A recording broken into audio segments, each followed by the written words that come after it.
ইসলামে কেমন ধর্ম যে দিয়েছে সম্মান নারীদের।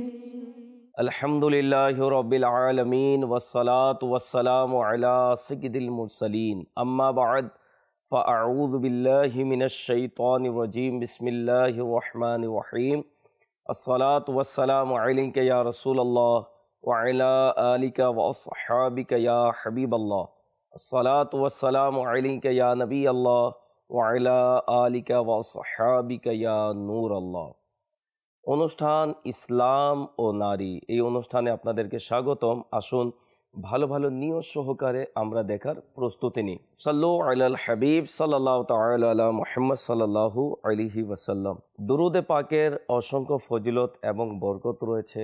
বারংবার আমরা দাওয়াতে ইসলামীর মুবাল্লিগদের বয়ানে, মাদানী চ্যানেলের অনুষ্ঠানে আলহামদুলিল্লাহ দুরুদ শরীফের ফজিলত আমরা শুনে থাকি। আজকের এই পর্বে একটি ঘটনা আপনাদেরকে বলবো। ঘটনা অনেক দীর্ঘ, তারপরে সংক্ষিপ্ত করে বলার চেষ্টা করব। বনি ইসরায়েলের মধ্যে এক ব্যক্তি, সে মারা গেল। বনি ইসরায়েলের লোকেরা তাকে ফেলে চলে গেল। আল্লাহ তাবারাক ওয়া তাআলা সেই যুগের নবী হযরতে সৈয়দনা মুসা কালিমুল্লাহ আলা নবিগিনা আলাইহিস সালাতু ওয়াস সালামকে ওহী করলেন যে আপনি অমুক ব্যক্তির কাছে যান, তাকে গোসল করিয়ে কাফন পরিয়ে তার জানাজা নামাজের ব্যবস্থা করুন। মুসা আলা নবিগিনা আলাইহিস সালাতু ওয়াস সালাম যখন সে ব্যক্তিকে দেখলেন, আশ্চর্যিত হলেন। তিনি ছিলেন কলিম, আল্লাহ তাআলার সাথে কথা বলতেন। আল্লাহ তাবারাক ওয়া তাআলা দরবারে আরজ করলেন, মওলা সে তো গুনাহগার, তার প্রতি এত বড় দয়া কিভাবে হলো? আল্লাহ তাবারাক ওয়া তাআলা মুসা কালিমুল্লাহ আলা নবিগিনা আলাইহিস সালাতু ওয়াস সালামকে বললেন, হে মুসা আলাইহিস সালাতু ওয়াস সালাম, একদিন সে ব্যক্তি তাওরাত শরীফ খুলে দেখলো, যার মধ্যে আমার প্রিয় মাহবুব মুহাম্মদ আরবি সাল্লাল্লাহু তাআলা আলাইহি ওয়াসাল্লাম এর নাম মুবারক দেখতে পেল। নাম মুবারক দেখার মাত্রই সে প্রেমে ভালোবাসায় বিভোর হয়ে সে দুরুদে পাক পড়ল, আমি এই কারণে তাকে ক্ষমা করে দিয়েছি। সুবহানাল্লাহ। মুসা আলা নবিগিনা আলাইহিস সালাতু সালাম এর যুগে গুনাহগার যদি আমার আপনার প্রিয় আকা মক্কি মাদানী মুস্তাফা সাল্লাল্লাহু আলাইহি ওয়াসাল্লামের নাম মুবারক দেখে দুরুদ পড়লে সে যদি এত বড় প্রতিদানের অধিকারী যদি হয়, তাহলে আমরা তো সেই নবীর উম্মত যে নবীর প্রতি দুরুদ পড়ে মুসা আলাইহিস সালাতু সালামের উম্মত নাজাত পেয়েছে। স্বয়ং নবীকে আল্লাহ তাবারাক ওয়া তাআলা হুকুম করলেন যে আপনি তার গোসল এবং কাফন এবং জানাজার নামাজের ব্যবস্থা করুন। প্রিয় ইসলামী ভাইরা, মাদানী চ্যানেলের দর্শকবৃন্দ, আমরা সৌভাগ্যবান, এমন নবী আমরা পেয়েছি যে নবীর ওসিলায় অন্যান্য আম্বিয়া কেরাম আলাইহিমুস সালাতু সালামের উম্মতিরাও নাজাত প্রাপ্ত হয়েছে। আমরা হব না কেন? এই জন্য নবীর প্রেম, ভালোবাসা, মহব্বত নিজের হৃদয়ে রাখা উচিত। এই প্রেম, এই ভালোবাসা, এটাই আমাদের জন্য নাজাতের ওসিলা হবে। তবে আজকের এই অনুষ্ঠান যারা দেখছেন, নবী পাক সাল্লাল্লাহু আলাইহি সাল্লামের প্রতি দুরুদ পড়ার অভ্যাস গড়ে তুলুন। যদি পূর্বে পড়ে থাকেন, তাহলে দুরুদ পড়ার যে পরিমাণ মাত্রা রয়েছে সেটি বাড়িয়ে দিন। আমাদের প্রিয় আকা সাল্লাল্লাহু আলাইহি সাল্লামের প্রতি যত আমরা দুরুদ পড়ব, ইনশাআল্লাহ ততই আল্লাহ তাবারাক ওয়া তাআলার রহমত আমরা পাবো, ততই আল্লাহর দয়া আমরা পাবো, ততই আল্লাহ তাবারাক ওয়া তাআলা আমাদেরকে নেয়ামত দ্বারা ধন্য করবেন। আসুন বরকতের জন্য একবার দুরুদে পাক পড়ি। সাল্লু আলাল হাবিব সাল্লাল্লাহু তাআলা আলা মুহাম্মদ সাল্লাল্লাহু আলাইহি ওয়াসাল্লাম সালাতাম ওয়া সালামান আলাইকা ইয়া সাইয়্যিদি ইয়া রাসূলুল্লাহ। ইসলাম ও নারী এই অনুষ্ঠানে আজকের যে পুণ্য আত্মা এবং পুণ্যবতী যিনি, যাকে নিয়ে আজকে আলোচনা হবে, তিনি হচ্ছেন হযরতে আসিয়া রাদিয়াল্লাহু তাআলা আনহা এর জীবনী, তার মাহাত্ম্য, তার মর্যাদা, তার জীবনের বিভিন্ন দিক নিয়ে সংক্ষিপ্ত ইনশাআল্লাহ এই পর্বে আমরা আলোচনা করব। প্রথমে পরিচিতি আমরা জেনে নিই। হযরতে আসিয়া রাদিয়াল্লাহু তাআলা আনহা তিনি ছিলেন মিশরের বাদশাহ রায়ান বিন ওয়ালিদের বংশধর এবং বংশ পরম্পরায় তিনি রায়ান বিন ওয়ালিদ এর বংশধর ছিলেন এবং রায়ান বিন ওয়ালিদ ওই ব্যক্তি ছিলেন যিনি হযরত ইউসুফ আলা নবিগিনা আলী সালামের সময় তিনি বাদশাহ ছিলেন। আর ইউসুফ আলা নবিগিনা আলী সালামের প্রতি তিনি ঈমানও এনেছিলেন, অর্থাৎ তিনি হলেন বাদশার বংশধর, তিনিও রানী ছিলেন। এবং ফিরআউন যে বনি ইসরায়েলে বাদশাহ ছিল, ফিরআউনের স্ত্রী হযরতে আসিয়া রাদিয়াল্লাহু তাআলা আনহা ছিলেন। তিনি রাদিয়াল্লাহু তাআলা আনহার অসংখ্য ফজিলত এবং বরকত রয়েছে, পর্যায়ক্রমে সেটিও শুনব। তবে তার ভাগ্য কত, তিনি কত সৌভাগ্যবান ছিলেন যে মুসা আলা নবিগিনা আলী সালামের খেদমত করার তিনি সৌভাগ্য অর্জন করেছেন। জি হ্যাঁ, মুসা আলা নবিগিনা আলী সালামের নাম মুবারককে রেখেছে আজকের এই পর্বে আমরা জানতে পারবো। আসুন মুসা আলা নবিগিনা আলী সালামের খেদমত তিনি কিভাবে করেছেন। বলা হয়েছে তিনি রহমতুল্লাহ তাআলা আলাইহা হযরতে মুসা কালিমুল্লাহ আলা নবিগিনা আলী সালামের শিশুকালে লালন পালন এবং সেবা করার সৌভাগ্য অর্জন করেছিলেন। এবং অনেকবার যখন ফিরআউন মুসা আলী সালামকে শহীদ করার ইচ্ছা করেছিল, তখন তিনি রাদিয়াল্লাহু তাআলা আনহা তাকে রক্ষা করেছিলেন এবং ফিরআউনকে তার খারাপ ইচ্ছা থেকে বিরত রেখেছিলেন। প্রকৃতপক্ষে রক্ষাকারী হচ্ছেন আল্লাহ, কিন্তু হযরতে আসিয়া রাদিয়াল্লাহু তাআলা আনহা তিনি মাধ্যম হয়েছিলেন। এবং এভাবে মুসা আলী সালামের সম্মান, মুসা আলী সালামের লালন পালন, মুসা আলী সালামের খেদমত করার তিনি সৌভাগ্য অর্জন করলেন।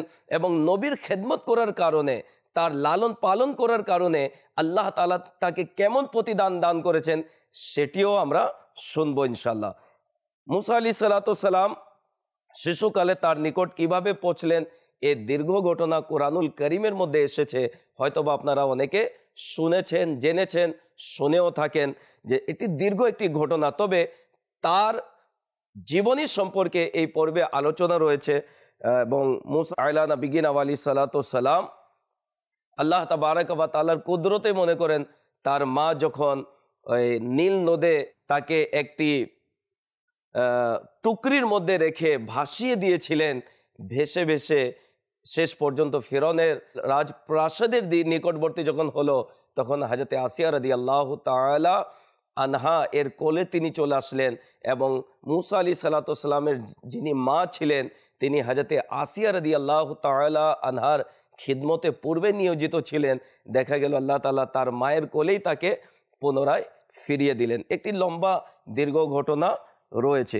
হযরতে আসিয়া রাদিয়াল্লাহু তাআলা আনহা স্বয়ং নিজেই মুসা আলী সালামের নাম মুবারক রেখেছেন। জি হ্যাঁ, তিনি এই সৌভাগ্য অর্জন করেছেন, একজন নবীর নাম হযরতে আসিয়া রাদিয়াল্লাহু তাআলা আনহা তিনি রেখেছেন।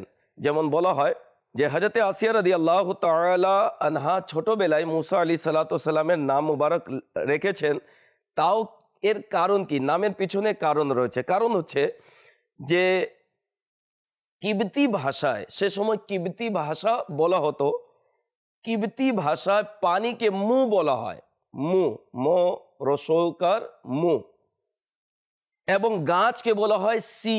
এই জন্য তার নাম এটা রাখা হয়েছিল, অর্থাৎ মুসা আলাইহিস সালাম পানি দিয়ে ভেসে এসেছিলেন এবং গাছের একদিকে তিনি সাইডে তিনি স্থির হয়েছিলেন, বিদায় মুসা আলাইহিস সালামের কিবতি ভাষায় এই নামটি রাখা হলো।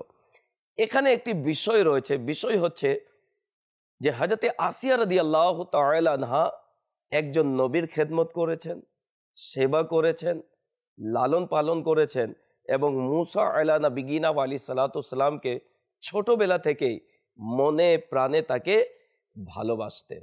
বারংবার ফিরআউন অনেক চেষ্টা করেছে মুসা আলী সালামকে শহীদ করার জন্য, কিন্তু তিনি রাদিয়াল্লাহু তাআলা আনহা বাধা হয়ে দাঁড়ালেন এবং ফিরআউনকে এই কুকাজ করা থেকে বিরত রাখলেন। বলা হয়েছে যে কুরআনুল করিমের মধ্যে মুসা আলা নবিগিনা আলী সালামকে যখন ফিরআউন হত্যা করার জন্য ইচ্ছা পোষণ করলো, তখন হযরতে আসিয়া রাদিয়াল্লাহু তাআলা আনহা তাকে নিষেধ করলেন এবং নিষেধ করতে গিয়ে বলেন যে এই খারাপ কাজ তুমি করো না।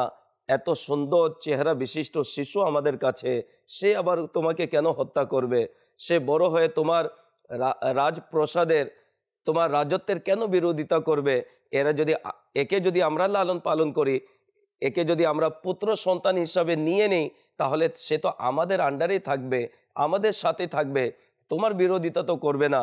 পরিশেষে তিনি যে কথা বললেন মুসা আলাইহিসসালামের ব্যাপারে, সেটি কুরআনুল করিমের সূরা কাসাসের 9 নম্বর আয়াতে মুবারকার মধ্যে আল্লাহ তাআলা ইরশাদ করেন, কানজুল ইমানের অনুবাদ, এই শিশু আমার ও তোমার নয়নের শান্তি, তাকে হত্যা করো না, হয়তো এটা আমাদের উপকারে আসবে, অথবা আমরা তাকে পুত্র হিসেবে গ্রহণ করে নেব।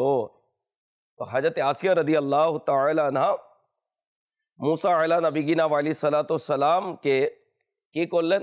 বললেন যে এই শিশু আমাদের চোখের প্রশান্তি এবং এটি আমাদের উপকারে আসবে, হয়তোবা তাকে আমরা পুত্র বানিয়ে নিব।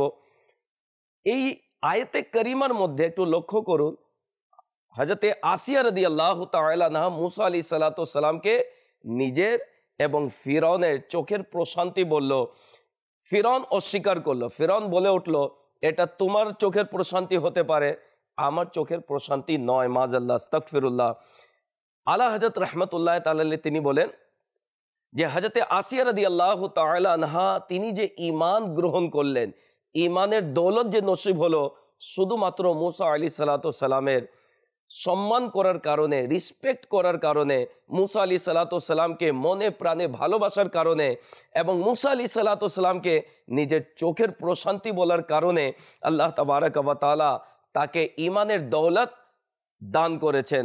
আলা হযরত বলেন, যদি এই কথা ফিরআউনও যদি স্বীকার করে নিত, হে মুসা আলাইহিস সালাতু সালাম আমার চোখেরও প্রশান্তি, তাহলে আল্লাহ তাআলা তাকেও ঈমানের দৌলত দান করতেন। যেহেতু নবীর কে অস্বীকার করলো এবং হযরতে আসিয়া রাদিয়াল্লাহু তাআলা আনহা যে উক্তি বললেন সেটিকে অস্বীকার করলো, বিদায় মুসা আলাইহিস সালাতু সালামকে নিজের চোখের প্রশান্তি না বলার কারণে তার ঈমান নসিব হয়নি। তো যারাই এই অনুষ্ঠান দেখছেন প্রত্যেককে বলবো, নবীর আদব যারা করেছে তারা সম্মানিত হয়েছে, ইতিহাস সাক্ষী রয়েছে। নবীর আদব যারা করেছে তারা সম্মানিত হয়েছে, তারাই ধ্বংস হয়েছে, তারাই লাঞ্ছিত হয়েছে, তারাই অপদস্থ হয়েছে যারা নবীর বেয়াদবি করেছে। জি হ্যাঁ, কোরআন হাদিস যদি আপনি অধ্যয়ন করুন, এই বিষয়টি ভেসে উঠবে। ওই সকল লোকেরা যারা নবীদের অসম্মান করেছে, শয়তানের ইতিহাস আমাদের সামনে, আল্লাহ তাআলার কতই না ইবাদত করেছে, হাজার হাজার বছর সে আল্লাহ তাআলার ইবাদত করেছে। আদম আলা নবিগিনা আলাইহিস সালাতু সালামকে সেজদা না করার কারণে বিতাড়িত হলো, চিরস্থায়ী জাহান্নামী, চিরস্থায়ী কাফির হলো এবং তাকে জান্নাত থেকে বের করে দেওয়া হলো। এমনিভাবে মুসা আলাইহিস সালাতু সালামের বেয়াদবি করেছিল ফিরআউন, সেও ঈমান এর দৌলত থেকে বঞ্চিত হলো।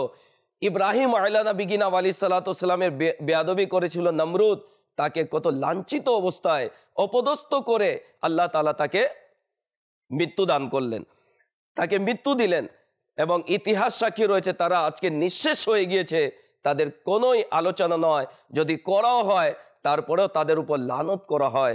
প্রিয় ইসলামী ভাইরা, মাদানী চ্যানেলের দর্শকবৃন্দ, যদি আমাদের প্রিয় আকা মক্কি মাদানী মুস্তাফা সাল্লাল্লাহু আলাইহি ওয়াসাল্লাম এর হায়াতে মুবারকাকে যদি আমরা দেখি, আবু জেহেল, আবু লাহাব, উতবা, শাইবা যারা ছিল, যারা নবী পাক সাল্লাল্লাহু আলাইহি ওয়াসাল্লামকে অস্বীকৃতি জানিয়েছে, অসম্মান করার চেষ্টা করেছে, আল্লাহ তাবারাক ওয়া তাআলা তাদেরকেও ধ্বংস করে দিয়েছেন। তারা ঈমানের দৌলত দ্বারা ধন্য হয়নি এবং প্রক্ষান্তরে সৈয়দনা ফারুক আজম রাদিয়াল্লাহু তাআলা আনহু, উসমানে গনি রাদিয়াল্লাহু তাআলা আনহু, সিদ্দিক আকবর রাদিয়াল্লাহু তাআলা আনহু, মাওলা আলী কারামাল্লাহু তাআলা ওয়াজহুল করিম এবং অন্যান্য সাহাবায়ে কেরাম আলিম রিদওয়ান যারা মনে প্রাণে নবী পাক সাল্লাল্লাহু আলাইহি সাল্লামকে ভালোবাসতো, তারা কত সম্মানিত হয়েছে। বলা হয় এই পৃথিবীর বুকে কিয়ামত পর্যন্ত আর সাহাবায়ে কেরামদের মতো দ্বিতীয় আর কোনো জামাত আসবে না। শুধুমাত্র নবী পাক সাল্লাল্লাহু আলাইহি ওয়াসাল্লামের সম্মান করার কারণে আজও যারা নবী পাক সাল্লাল্লাহু আলাইহি সাল্লামকে ভালোবাসবে, যারা নবী পাক সাল্লাল্লাহু আলাইহি ওয়াসাল্লাম এর সম্মানকে মানুষের মাঝে তুলে ধরবে, ইনশাআল্লাহ ইহকাল এবং পরকালে সেও সম্মানিত হবে। যে সৈয়দনা আসিয়া রাদিয়াল্লাহু তাআলা আনহা মুসা আলাইহিস সালাতু সালামকে বলেন তিনি হলেন আমার চোখের প্রশান্তি। আজও আমরা আলহামদুলিল্লাহ যারা আশহাদু আন্না মুহাম্মাদার রাসূলুল্লাহ আজানের শোনার মাত্রই আমরা চোখে, মুখে এবং চোখে রেখে বলি কুররাতু আইনি বিকা ইয়া রাসূলুল্লাহ, কুররাতু আইনি বিকা ইয়া রাসূলুল্লাহ, ইয়া রাসূলুল্লাহ আপনি আমার চোখের প্রশান্তি। যারা নবীকে নিজের চোখের প্রশান্তি বলে নিশ্চয় তাদের চোখ শীতল হয়, শুধু চোখ শীতল হবে না অন্তর শীতল হবে, এবং জান্নাত যখন ঠিকানা হবে ইনশাআল্লাহ সেই শীতল জায়গার মধ্যে থাকার ব্যবস্থা হয়ে যাবে। এই জন্য নবীকে সম্মান করতে শিখুন। কোরআনুল করিমের মধ্যে আল্লাহ তাবারক ওয়া তাআলা ইরশাদ করেছেন সূরা মাইদার 12 নম্বর আয়াতে আল্লাহ তাআলা ইরশাদ করেন, কনজুল ঈমান থেকে অনুবাদ, আমার রাসূলগণের উপর ঈমান আনো, তাদের প্রতি সম্মান প্রদর্শন করো এবং আল্লাহকে উত্তম ঋণ প্রদান করো, তবে আমি অবশ্যই তোমাদের পাপ মোচন করব এবং অবশ্যই তোমাদেরকে বেহেশত সমূহে নিয়ে যাব যেগুলোর পাদদেশে নহর সমূহ প্রবাহিত। আল্লাহ তাবারক ওয়া তাআলা কাদের পাপ মোচন করবেন? যারা আম্বিয়া ইকরাম আলাইহিমুস সালাতু সালামকে সম্মান করবে, যারা আল্লাহ তাবারক ওয়া তাআলার নবীগণকে রিসপেক্ট জানাবে, তাদের প্রতি ঈমান আনবে এবং আল্লাহ তাআলাকে উত্তম ঋণ প্রদান করবে, এদের জন্য আল্লাহ তাআলা সুসংবাদ রেখেছেন, সেটি হচ্ছে গুনাহও মাফ করে দিবেন এবং জান্নাত তার ঠিকানা হবে। সাল্লু আলাল হাবিব সাল্লাল্লাহু তাআলা আলা মুহাম্মদ সাল্লাল্লাহু আলাইহি ওয়াসাল্লাম। একবার নবী করিম সাল্লাল্লাহু তাআলা আলাইহি ওয়াসাল্লাম জমিনের মধ্যে 4টি রেখা টানলেন এবং সাহাবা ইকরাম আলাইহিমুর রিদওয়ানদেরকে বললেন, তোমরা কি জানো এগুলি কি? সাহাবা ইকরাম আলাইহিমুর রিদওয়ান বললেন, আল্লাহ রাসূলুহু আ'লাম, অর্থাৎ আল্লাহ এবং তার রাসূল ভালো জানেন। নবী পাক সাল্লাল্লাহু আলাইহি সাল্লাম বললেন, জান্নাতি মহিলাদের মধ্যে সবচেয়ে সম্মানিত হলো সমস্ত মহিলা যারা আল্লাহ তাআলা এবং তার রাসূলকে ভালোবাসেন। তারা হলেন খাদিজা বিনতে খুয়াইলিদ, ফাতিমা বিনতে মুহাম্মদ, ফিরআউনের স্ত্রী আসিয়া বিনতে মুজাহিম এবং মারিয়াম বিনতে ইমরান। মহিলাদের মধ্যে সবচেয়ে সম্মানিত এই 4 জন মহিলা রয়েছে এবং বলা হয়েছে জান্নাতি মহিলাদের সর্দার হলো এই 4 জন রমণী। একজন হচ্ছে হযরতে মারিয়াম, হযরতে ফাতেমা, হযরতে খাদিজা এবং হযরতে আসিয়া। সমগ্র পৃথিবীর শ্রেষ্ঠ মহিলাদের মধ্যে হলেন হযরতে খাদিজা বিনতে খুয়াইলিদ, ফাতিমা বিনতে মুহাম্মদ, মারিয়াম বিনতে ইমরান এবং হযরতে আসিয়া বিনতে মুজাহিম। এই 4 জনকে সমস্ত মহিলাদের মধ্যেও শ্রেষ্ঠ বলা হয়েছে। মুফতি আহমদ ইয়ার খান নাইমি রহমতুল্লাহ তাআলা আলাইহি বলেন, হযরতে আসিয়া, হযরতে মারিয়াম তারা হলেন তাদের যুগের যে মহিলা ছিল তাদের মধ্যে শ্রেষ্ঠ। এরা কিন্তু সৈয়দা খাতুনে জান্নাত ফাতিমাতুজ জাহরা রাদিয়াল্লাহু তাআলা আনহা, হযরতে খাদিজাতুল কুবরা রাদিয়াল্লাহু তাআলা আনহা এবং হযরতে আয়েশা রাদিয়াল্লাহু তাআলা আনহা থেকে শ্রেষ্ঠ নন। তাদের যুগের মহিলাদের মধ্যে তারা শ্রেষ্ঠ ছিলেন এবং তাদের যুগের যে সকল মহিলা রয়েছে জান্নাতি তাদের সর্দার হলেন তারা। বলা হয়েছে তিনি রাদিয়াল্লাহু তাআলা আনহা এত বড় ফজিলত অর্জন করেছেন যে তিনি জান্নাতে প্রিয় আকা মক্কি মাদানী মুস্তাফা সাল্লাল্লাহু তাআলা আলাইহি ওয়াসাল্লামের স্ত্রী হবেন। সুবহানাল্লাহ। বর্ণিত আছে যে যখন হযরতে খাদিজা রাদিয়াল্লাহু তাআলা আনহা এর ওফাত শরীফে পূর্বে রোগে আক্রান্ত হয়েছিলেন, তখন নবী পাক সাল্লাল্লাহু তাআলা আলাইহি ওয়াসাল্লাম তার নিকট তাশরিফ নিয়ে আসলেন এবং বললেন, হে খাদিজা, তোমাকে এই অবস্থা দেখতে আমার ভালো লাগে না, কিন্তু আল্লাহ তাআলা ওই অপছন্দনীয় সময় অতিক্রম করার মধ্যে অনেক কল্যাণ রেখেছেন। হে খাদিজা, তোমার যে এই অবস্থা দেখতে আমার ভালো লাগে না। এখানে ওই সকল লোকেরা যারা বিবাহিত স্ত্রী যখন অসুস্থ হয়ে যায় তখন আমরা অনেক সময় নিজের স্ত্রীর কোনো খবর রাখি না, খোঁজ খবর রাখি না, তার চিকিৎসা ব্যবস্থা করি না, তাকে নিয়ে আফসোসও করি না। নবী পাক সাল্লাল্লাহু আলাইহি ওয়াসাল্লাম এর আদর্শ মোবারক দেখুন। মা খাদিজাতুল কুবরা রাদিয়াল্লাহু তাআলা আনহা নবী পাক সাল্লাল্লাহু তাআলা আলাইহি ওয়াসাল্লামের পবিত্র স্ত্রী ছিলেন। তিনি যখন অসুস্থ হয়ে পড়লেন, নবী পাক সাল্লাল্লাহু আলাইহি ওয়াসাল্লাম বলেন, তোমার এই অবস্থা দেখতে আমার ভালো লাগে না। যাই হোক, আল্লাহ তাবারাক ওয়া তাআলা ওই অপছন্দনীয় সময় অতিক্রম করার মধ্যে অনেক কল্যাণ রেখেছেন। তুমি দুনিয়া থেকে বিদায় নিবে, এর মধ্যেও কল্যাণ রয়েছে। তুমি জানো যে আল্লাহ তাআলা বেহেশতের মধ্যে আমার বিবাহ তোমার সাথে, মারিয়াম বিনতে ইমরানের সাথে, হযরতে মুসা আলাইহিস সালামের বোন কুলসুমের সাথে এবং ফিরআউনের স্ত্রী আসিয়ার সাথে দিবেন। সুবহানাল্লাহ। জান্নাতে আল্লাহ তাআলা তার মাহবুব সাল্লাল্লাহু আলাইহি ওয়াসাল্লাম এর বিবাহ করাবেন। চারজন রমণী সেখানেও থাকবে, খাদিজাতুল কুবরা রাদিয়াল্লাহু তাআলা আনহা, মারিয়াম বিনতে ইমরান রাদিয়াল্লাহু তাআলা আনহা এবং মুসা আলাইহিস সালামের বোন হযরতে কুলসুম এবং ফিরআউনের স্ত্রী হযরতে আসিয়া রাদিয়াল্লাহু তাআলা আনহা। আলা হযরত বলেছেন, দোনো আলম কা দুলহা हमारा नबी। ইহো জগতেও নবী পাক সাল্লাল্লাহু আলাইহি সাল্লাম দুলহা ছিলেন, বর ছিলেন এবং কিয়ামত দিবসেও নবী পাক সাল্লাল্লাহু আলাইহি সাল্লাম বর সাজবেন। এবং আমরা ইনশাআল্লাহ যারা আশিকে রাসূল রয়েছি, আমরা নবী পাক সাল্লাল্লাহু আলাইহি সাল্লাম হব বরযাত্রী ইনশাআল্লাহ। তো হযরতে আসিয়া রাদিয়াল্লাহু তাআলা আনহা জান্নাতে নবী পাক সাল্লাল্লাহু আলাইহি সাল্লামের বিবাহে আবদ্ধ হবেন এবং আল্লাহ তাবারাক ওয়া তাআলা তার মেহবুবের বিবাহ করাবেন। সাল্লু আলাল হাবিব সাল্লাল্লাহু তাআলা আলা মুহাম্মদ সাল্লাল্লাহু আলাইহি ওয়াসাল্লাম। তিনি ঈমান কিভাবে আনলেন? তো মুসা আলাইহিস সালাম এর জন্য জাদুকরকে ফিরআউন একত্রিত করলো এবং জাদুকররা যখন নিজের জাদুর প্রভাব দেখাতে চেষ্টা করলো, আল্লাহ তাবারাক ওয়া তাআলা মুসা আলাইহিস সালামকে যখন হুকুম করলেন নিজের আসা মুবারক রেখে দাও, এদিকে জাদুকররা রশি ফেলে দিল, বড় বড় সাপের আকৃতি ধারণ করলো। মুসা আলাইহিস সালাম নিজের লাঠি মুবারক আল্লাহর হুকুমে রেখে দিলেন। এরপরে সে অজগর সাপ হয়ে সমস্ত ছোট ছোট সাপকে গিলে ফেললো। এই মুজিজা যখন মুসা আলাইহিস সালাম এর প্রকাশ পেল, তখন সর্বশেষে ওই যুগের যারা জাদুকর মুসা আলাইহিস সালামের মোকাবিলায় এসেছিল, তারা মুসা আলাইহিস সালামের প্রতি ঈমান আনলো যে আমরা ঈমান এনেছি মুসা আলাইহিস সালামের প্রতি এবং মুসা আলাইহিস সালামের রবের প্রতি।